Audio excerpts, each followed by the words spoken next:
Se tinha mais 4 balas, eu quero que vocês façam uma reflexão. Por que ele não atirou as outras 4?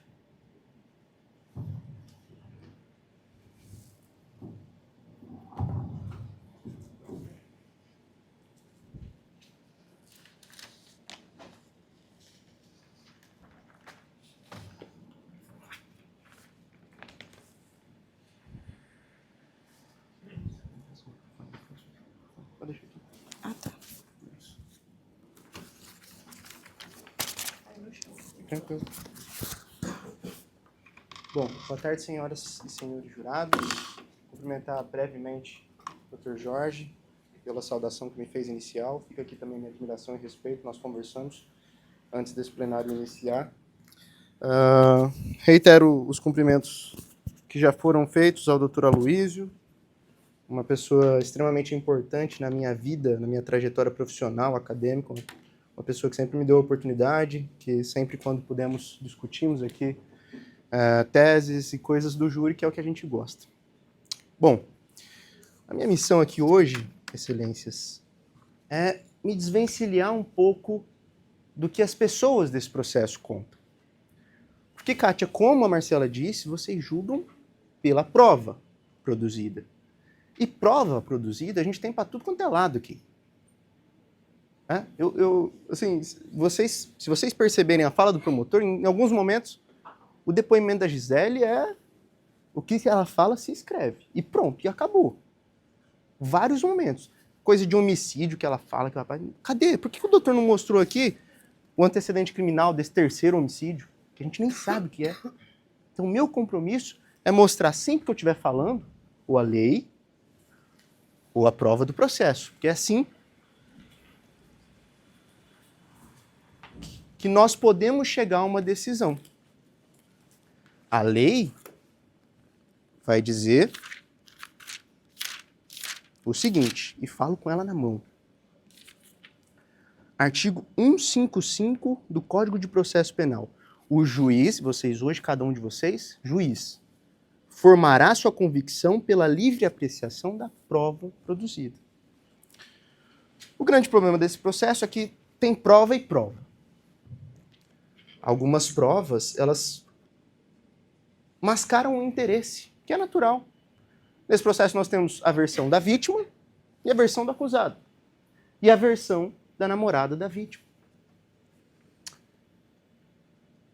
Em alguns momentos, por exemplo, a Gisele na audiência, e aí o promotor vem e reforça. A Gisele, ela arrumou o que ela disse lá, ó. A arma ele deixava na padaria. Não tinha nenhuma munição nessa arma que estava embaixo do balcão, entendeu? Ele pegou a arma embaixo do balcão, colocou na parte de trás da calça e saiu. Ele foi carregar essa arma. A mesma Gisele, nas folhas 45, eu não sei se vocês têm aí também o processo disponível. Abriu o tambor, sendo que a declarante viu que as munições estavam completas. Então seu pai saiu de carro. Em alguns momentos, o promotor vem e aponta assim, um deslize, uma contradição pequena do acusado. Ah, porque lá na delegacia, quando ele foi, ele falou isso, e depois ele mudou de versão. Hoje aqui nós tínhamos a oportunidade, inclusive, de ouvir a vítima de novo. O Ministério Público arrolou a vítima, que é o Júnior, nós poderíamos ouvi-lo. E por que o Júnior não foi ouvido? O promotor dispensou ela. E dispensou aí, na minha interpretação, porque sabe que nós aqui, enquanto defesa, Kátia, nós vamos confrontar o que ela disse. E, eventualmente, ela entrou numa contradição, a gente fala, opa, entrou em contradição aqui também. E aí a gente vai ficar nessa briga. Em quem que você vai acreditar, Kátia? Em quem que você vai acreditar, Lucas? Lucilene, em quem que você vai acreditar? No Júnior, na Gisele ou no Zé Adalberto? Em quem vocês vão acreditar? E aí, para me desvencilhar de tudo isso, eu tenho aqui, eu sou parte aqui, eu sou advogado do seu Zé Adalberto. Para me desvencilhar de tudo isso, eu me limito nesse julgamento a falar do que aconteceu. Tem coisas aqui nesse processo, Kátia, que são incontroversas. Incontroversas. Eu não vou falar do que é discutível. Isso a doutora Marcela expôs aqui para vocês brilhantemente. mas eu vou falar do que é incontroverso. O que é incontroverso nesse processo? Teve um disparo de arma de fogo que atingiu o Júnior. Isso tem um laudo. Prova do processo. E o laudo, ele não é produzido pela Gisele, pela Francisca, que veio aqui hoje, não é produzido pelo Júnior, é por um perito. O perito que não tem nenhum interesse nesse processo. O perito, Mário Batista de Souza, nas folhas 512, ele examina um corpo e diz, tem uma lesão aqui, uma lesão no maxilar, que sai aqui no topo do crânio. Isso é incontroverso. Outra coisa que é incontroversa, quem foi o autor desse disparo? Foi o seu Zé Adalberto. Ele sempre falou isso. Ele se apresentou na delegacia dizendo que foi o autor desse disparo. Outra coisa que é incontroversa, o que aconteceu depois desse primeiro disparo? Todo mundo fala. Meu pai fugiu. A Gisele, do jeito dela, não. Aí a Gisele já coloca, né? Saiu rindo, calmo, frio, tranquilo. O acusado fala, eu saí, estava com medo, tinha muita gente ali. Então, duas versões diferentes. Mas o fato é, ele saiu dali. Vocês ouviram alguém nesse processo, promotor de justiça, trazer a palavra de alguém que diga, olha, o seu Zé Adalberto foi segurado. Alguém segurou ele, não deixou mais ele para cima. Alguém falou, ele deu soco no rapaz, não, estava tão enlouquecido, queria tanto matar que teve que controlar ele. Tem alguém que fala isso? Nada. Então, esses fatos, esses três fatos iniciais são incontroversos, ninguém discutiu. E aí agora eu falo do que é que a lei prevê, e eu não estou falando para o Zé Adalberto, não estou falando para a Gisele, para todos os casos em que existe um comportamento como o que aconteceu nesse caso. Duas frases que eu preciso que vossas excelências entendam, e quero deixar isso bem marcado. A intenção, a vontade de alguém se infere pelo comportamento dessa pessoa. É assim que a gente avalia se a pessoa quer matar, se ela não quer matar. Por quê? Rogério Santos, um promotor de justiça, um doutrinador, é outra coisa que eu vou mostrar para vocês. Ele diz assim, gente, não tem como a gente entrar na cabeça do Lucas e falar assim, Lucas, agora você está querendo isso. Naquele dia lá, 10 de julho de 2013, você queria isso. Não tem como a gente fazer isso, então como é que a gente faz? Como é que a gente faz? Pelo comportamento dessa pessoa. A outra frase que eu quero deixar para vocês é a seguinte. Maior do que qualquer prova que foi produzida nesse processo aqui, que eu já falei que tem interesse de Gisele, tem interesse de Francisca, que é esposo, tem interesse do acusado, maior do que qualquer uma dessas provas, gente, é a lógica. A lógica. E aí a primeira coisa que me chama a atenção, na conduta, no comportamento do seu Zé, quando o promotor vem e fala que quer matar, quer matar, quer matar, peraí.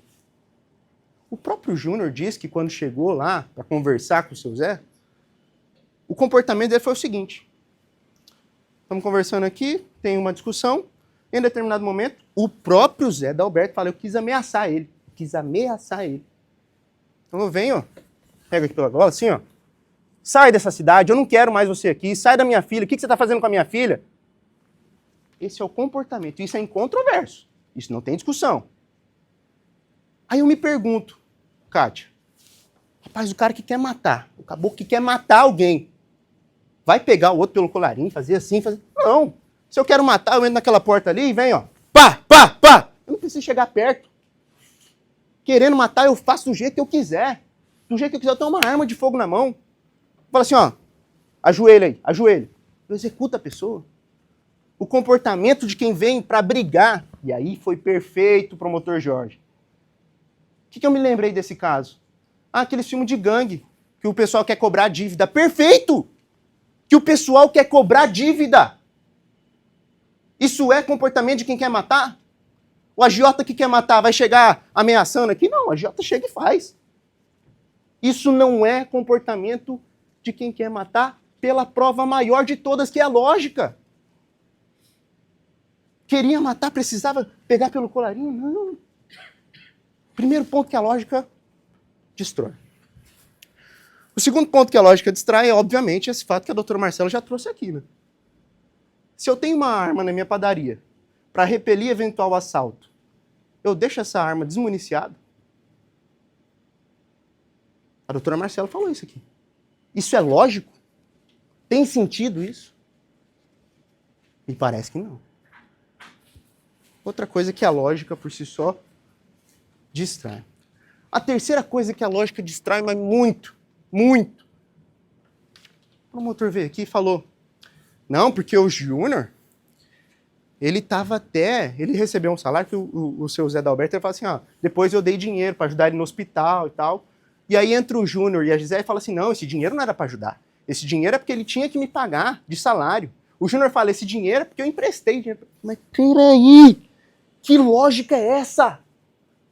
Um guri de 21 anos, que era a idade dele na época dos fatos, soldado do exército, emprestando dinheiro pro seu Zé de 40 anos, que tem 2 padarias em Campo Grande. Isso tem lógica? Isso tem lógica? Quem emprestava o dinheiro era o seu Zé, era o Júnior de 21 anos, soldado, pro seu Zé que tinha 2 padarias em Campo Grande, seu Zé. Faz muito sentido isso, hein? É lógico, não tinha esse negócio de emprestar. O seu Zé depois quis pagar o dinheiro para ajudar lá, porque ficou sabendo que ele estava no hospital. A lógica derruba. Esses 3 pontos me remetem agora. Pode passar?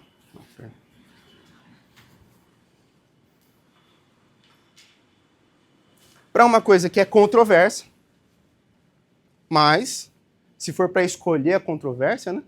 Igual o promotor fez aqui, por exemplo. Reforça a palavra da Gisele na audiência. Ou reforça a palavra dela na delegacia. Ela estava na padaria que ela administrava, a arma estava com ela. E ela falou na delegacia que a arma estava completamente carregada, gente. Completamente carregada. E aí eu pergunto, é lógico que a pessoa que quer matar, na muita vontade de matar, ela tem 5 munições. Um disparou, na versão do seu Zé, disparou acidentalmente, porque ele foi ameaçar o rapaz. Aí eu quero tanto matar. E eu achei lindo, romântico essa parte final, né? A vítima caiu, eu perguntei para ele. Ele caiu desacordado, desmaiado? Foi um tiro que apagou? Não, saiu gritando, pedindo socorro. Depois o próprio promotor reforça e mostra o trecho da audiência dele. Não, depois ele ainda se declarou. A Gisele falou que estava grávida ali nos últimos minutos e ele pediu mais uma chance para Deus. Era perceptível, dona Cátia, que ele estava vivo. E o seu Zé, o homicida, o assassino, que deu um tiro, viu o outro mexendo, mas tem tanta raiva desse genro, eu não aceito que minha filha namore. Aí eu vejo ele lá, vivo, mexendo tudo. Tenho arma, ninguém fala que essa arma deu problema. E aí a gente tem a contraprova, né? Porque o contrário, o perito que não tem interesse, nas folhas 55, prova do processo de uma pessoa que não é interessada, que é um perito. Qual o grau de eficiência das armas? Isso aqui o seu Zé foi lá, entregou a arma na delegacia, a delegacia remeteu essa arma para ser periciada. Chega lá na perícia, o sujeito que estava examinando coloca uma munição e efetua um disparo para ver se ela funciona ou não. E existe um quesito. Qual o grau de eficiência das armas? A arma em causa, nas condições em que se achava por ocasião dos exames, apresentou capacidade para produzir tiros. Aí outra pergunta, no estado em que se encontram, podiam ser utilizadas eficazmente na realização de disparos de munição? Sim, vide resposta do quesito 3. Então aqui tem uma prova que não teve nenhum problema com essa arma, que se ele quisesse ter dado mais X, ele poderia ter dado tiro. Perfeito.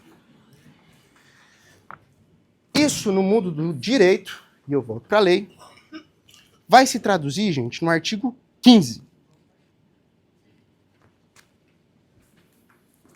Código Penal. Eu vou passar primeiro pelo 14. O 14 fala assim, ó. Diz o crime. Inciso 2. Tentado. Aqui nós estamos avaliando uma tentativa de homicídio. A pergunta é, teve tentativa de homicídio aqui? Como que é uma tentativa de homicídio? A lei fala. Quando iniciada a execução, não se consuma por circunstâncias alheias à sua vontade. A vontade do agente. Pode passar um para mim, Cláudio? Na minha pequena ignorância, eu tentei deixar mais didático. Porque é um brocardo, né? O que é a tentativa de homicídio? O agente iniciou a execução e quis alcançar um resultado. E ele só não conseguiu porque alguém impediu. Certo? Alguém ou alguma coisa impediu. Isso é crime tentado. Para ficar mais didático ainda, vejam só. Acabei de inventar um crime aqui, tá? O crime é jogar essa caneta nesse buraco. Isso é um crime grave. Olhem o meu comportamento. Não consegui, né? O crime não está consumado. Eu errei. Mas eu ainda estou aqui e posso jogar ela. Ninguém está me segurando, ninguém está falando nada de mim. Eu posso. Certo? Segundo exemplo. Eu estou aqui. Ai, quase. Não acertei. Mas olhei. Tá tranquilo. Ah, quer saber? Larga a mão. Larga a mão.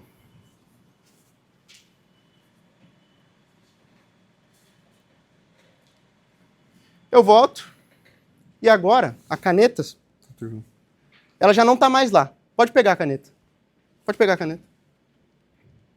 Eu volto para cá. E a caneta não está mais aqui.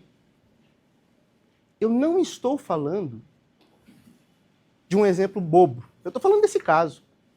Olhem a denúncia.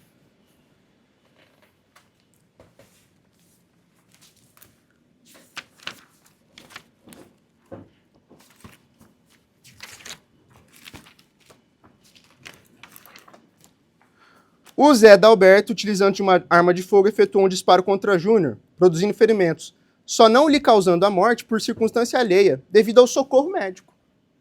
Ou seja, o seu Zé só não conseguiu matar porque foi alguém lá socorrer. Entendem que foi a mesma coisa que aconteceu aqui? Por quê? A caneta estava aqui na beira. Eu podia ter terminado. Eu saí. E aí o Dr. João Ricardo pegou. Isso não é tentativa de homicídio. O que é tentativa de praticar um crime? Ó, estou me preparando aqui. Vou executar esse crime. Pode vir, doutor. Pode vir. Ele me impediu de praticar o crime. Isso não aconteceu no caso do seu Zé. E a lei é muito clara, gente, eu já estou finalizando, mas a lei é muito clara. Parece que foi feita para esse caso. O seguinte, o artigo 15, diz assim: o agente que voluntariamente desiste de prosseguir na execução ou impede que o resultado se produza só responde pelos atos já praticados. Veja, isso, a doutrina, que é quem nos ajuda a entender o direito, olha o exemplo que o doutrinador vai dar. Como exemplo, pode-se usar o caso de alguém que deseja matar a vítima com várias facadas, e após a primeira perfuração, ao presenciar o sofrimento alheio, desiste de atingir a morte. Ele dá esse exemplo e eu coloco aqui.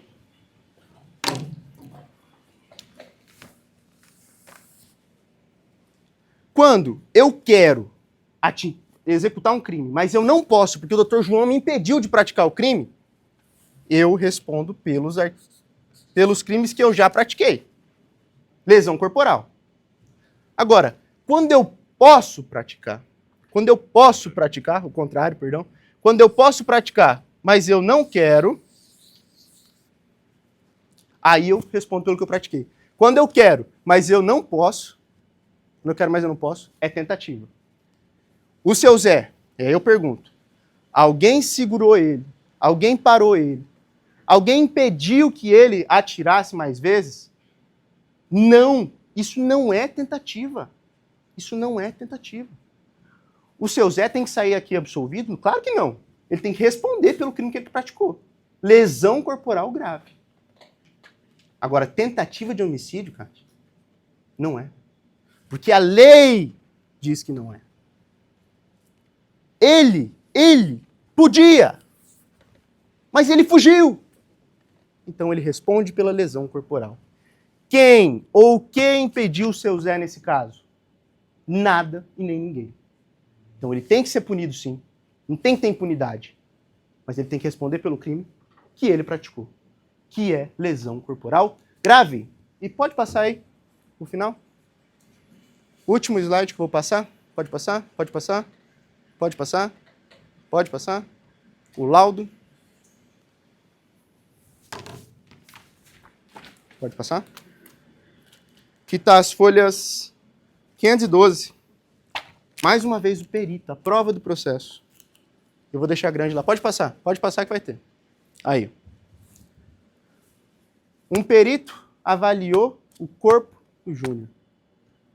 Verificou, respondeu quesitos, perguntas que determinam o que aconteceu. E a conclusão lá? Ó. Do observado e acima exposto, concluímos que o examinado apresenta lesão corporal de natureza grave. O perito, no laudo, está colocando o que aconteceu nesse caso. Eu vou entregar a palavra para a doutora Marcela, para ela finalizar uma outra tese que nós temos de direito, mas eu peço, dona Cátia, eu peço, filho, eu peço. Julguem com base na prova do processo, na prova imparcial. Porque se vocês julgarem com base no que diz a Gisele, no que diz o Júnior, aí é de 12 a 30 anos. São pessoas interessadas. Se vocês julgarem com base na prova produzida pelos peritos, aí vocês vão condenar o seu Zé pelo crime de lesão corporal grave. Eu não quero absolver ninguém. Eu não quero. Não tem legítima defesa aqui, não tem nada. Mas não pode ser tentativa de homicídio. Muito obrigado.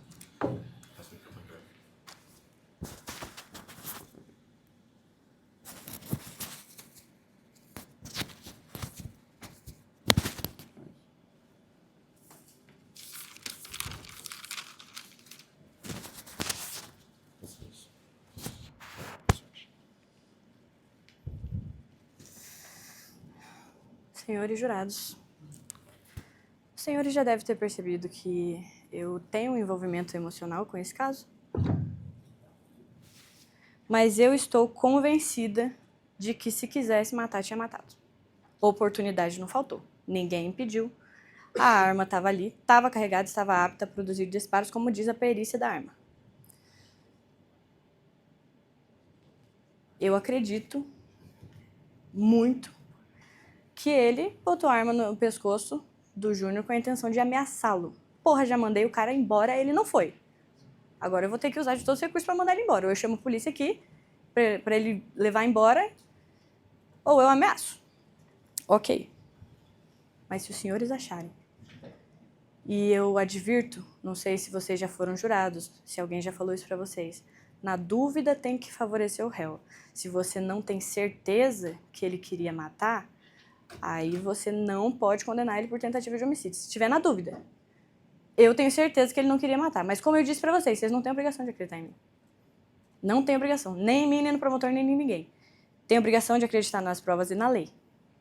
Meu compromisso com vocês é esse.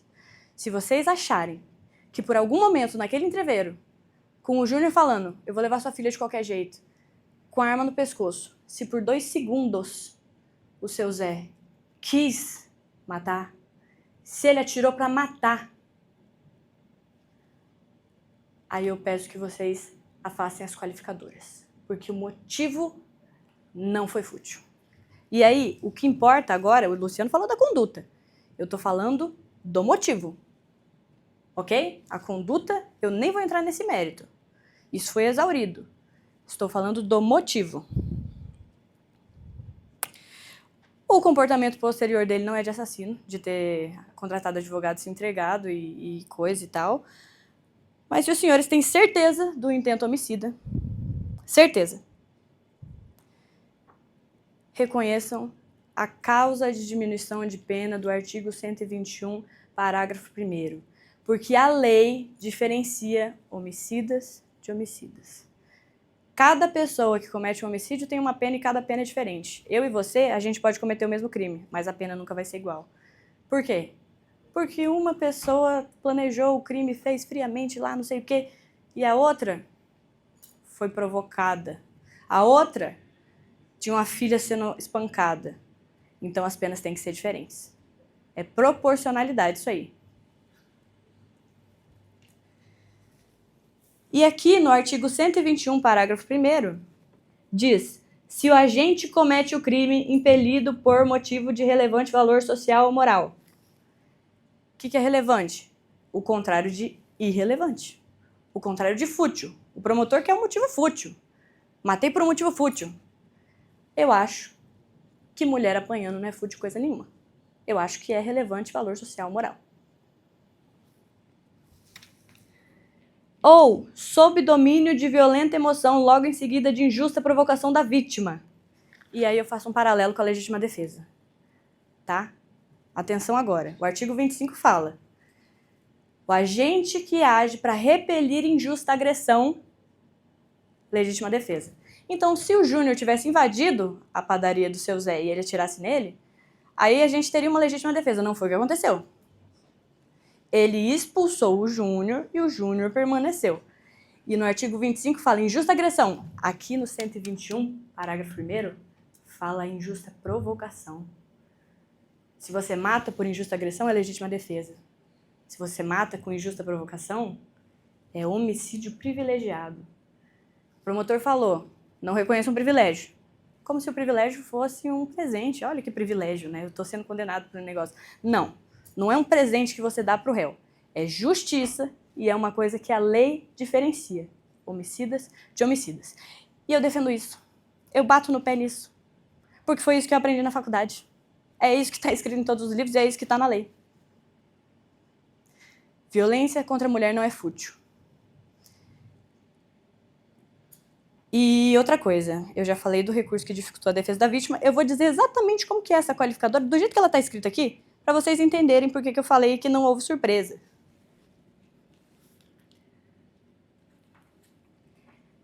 Ó, homicídio qualificado se é cometido a traição, emboscada, mediante dissimulação, uma falsidade, ou outro recurso que dificulte ou torne impossível a defesa do ofendido. Traição, emboscada, dissimulação, como se ele tivesse preparado todo um plano onde ele atraiu o Júnior foi pego de surpresa, traição, emboscada, dissimulação, surpresa. Não aconteceu isso. Isso não aconteceu. Afastem essa qualificadora. Ele foi expulso da padaria. Ele ficou lá porque ele quis, teve um entreveiro, ele provocou, falou: eu vou levar sua filha de qualquer jeito. Isso sim aconteceu. Não sei da onde que tiraram surpresa. Elemento surpresa aqui não teve. Muito bem? Era isso que eu tinha para dizer. Muito obrigada. Passo a palavra para o João Ricardo Batista. Muito bom, Marcelo. Microfone.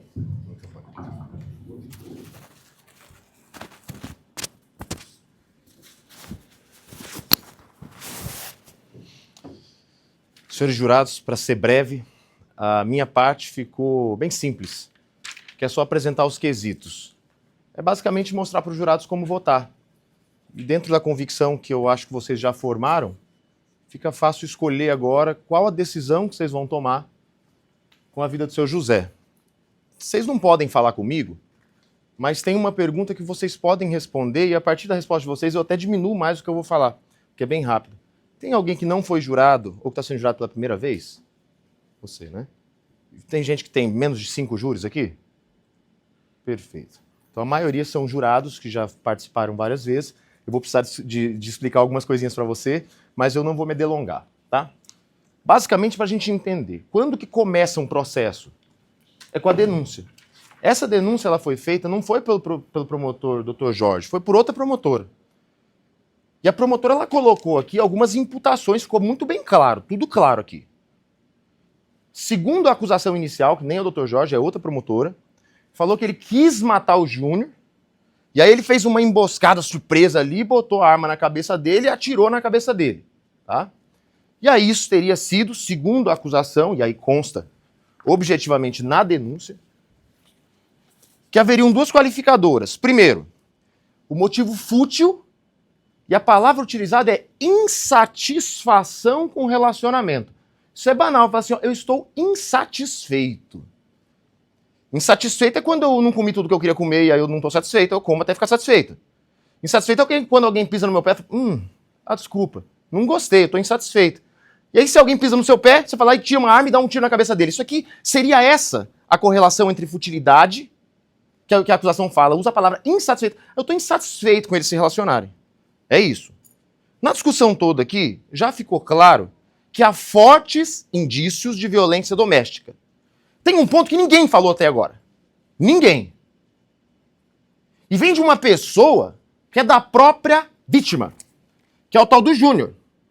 Quando a gente abre o depoimento do Júnior, as páginas 40, ele relata que no momento que o seu José chegou, o seu José falou uma coisa. Diz o Júnior, tá? Pessoa mais interessada, que deveria estar aqui, nem apareceu. Falou assim, ó. O que você está fazendo com a minha filha? Pois ela anda doente. O nariz sangrou. O nariz dela sangrou. A própria vítima, que é o Júnior, fala que no momento a cobrança dele não é por causa de dinheiro, não é por causa de qualquer outra coisa. A cobrança dele é porque o nariz dela estava sangrando. E a acusação fecha os olhos deliberadamente para uma coisa que a própria vítima fala. Que no momento do fato, o que ele ouviu da boca do seu José, não é o seu José falando, é o Júnior. Que tem, inclusive, no processo antecedentes. Tem aqui, ó. Medida protetiva por ameaça contra outra mulher. Aí vocês avaliam se ele é agressor ou não de mulher. No dia do fato, o Júnior falando que o que saiu da boca dele foi o nariz dela tá sangrando e ele tava cobrança de dinheiro, não é dinheiro. A cobrança é por que o nariz dela tá sangrando. E claro, o que um agressor vai fazer? Ele vai confessar? Não, eu não. Que isso? Deixa disso. Vamos tomar o café aqui. Obrigado por servir a gente. Posso tomar um? Tem uma coisa que eu já aprendi. Como que é seu nome? Darli. Tem uma coisa que não dá pra gente competir com a Darli, porque o café dela é muito mais gostoso que esse falatório de advogado, né? Então quem quiser, pega o cafezinho ali, tá uma delícia. Obrigado, Darli.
Obrigado, Darli.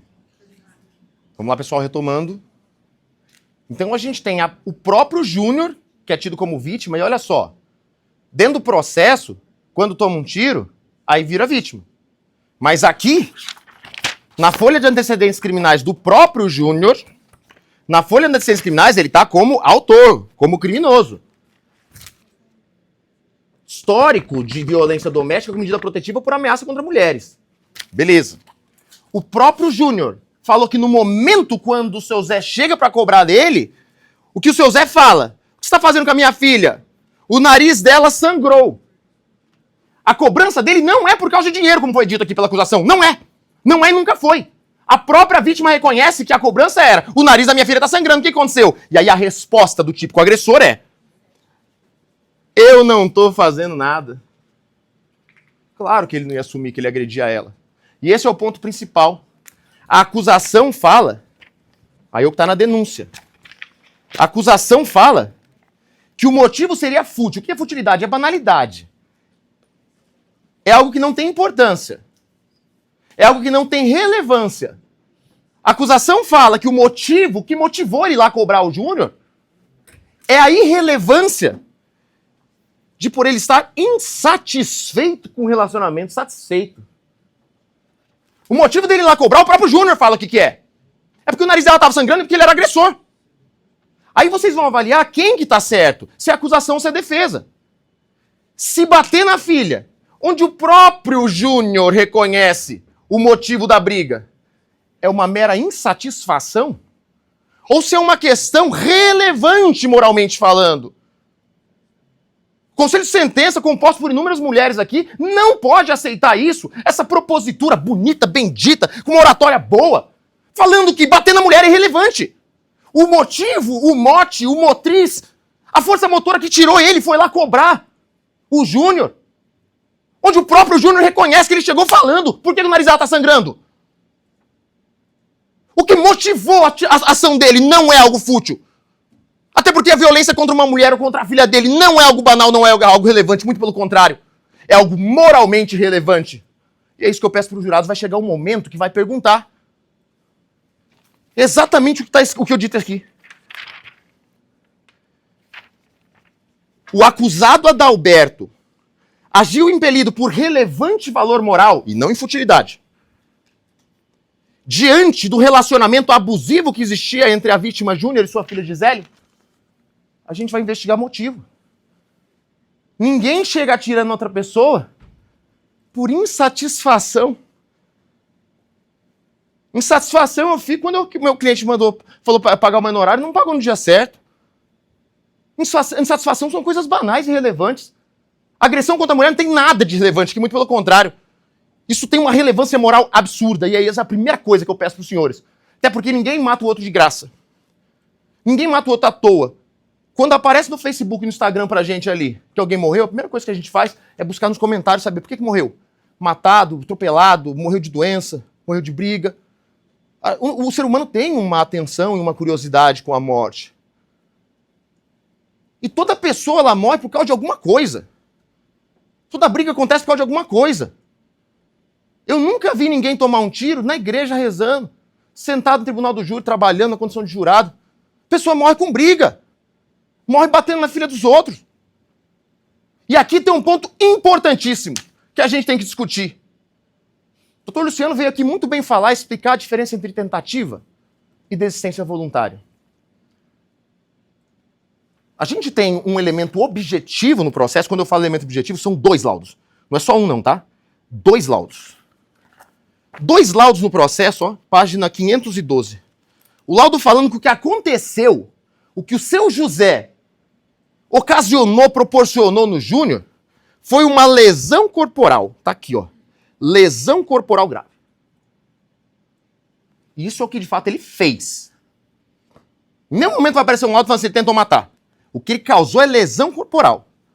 E aqui eu não estou alisando o senhor José, não, sabe por quê? Ele causou lesão corporal, vai ser condenado pelo que ele fez.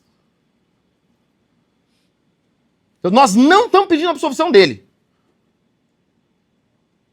Agora, a grande diferença entre a tentativa e a desistência, o que a própria lei diz,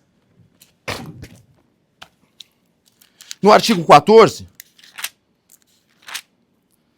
é que só é tentativa quando uma circunstância alheia à vontade do réu impede.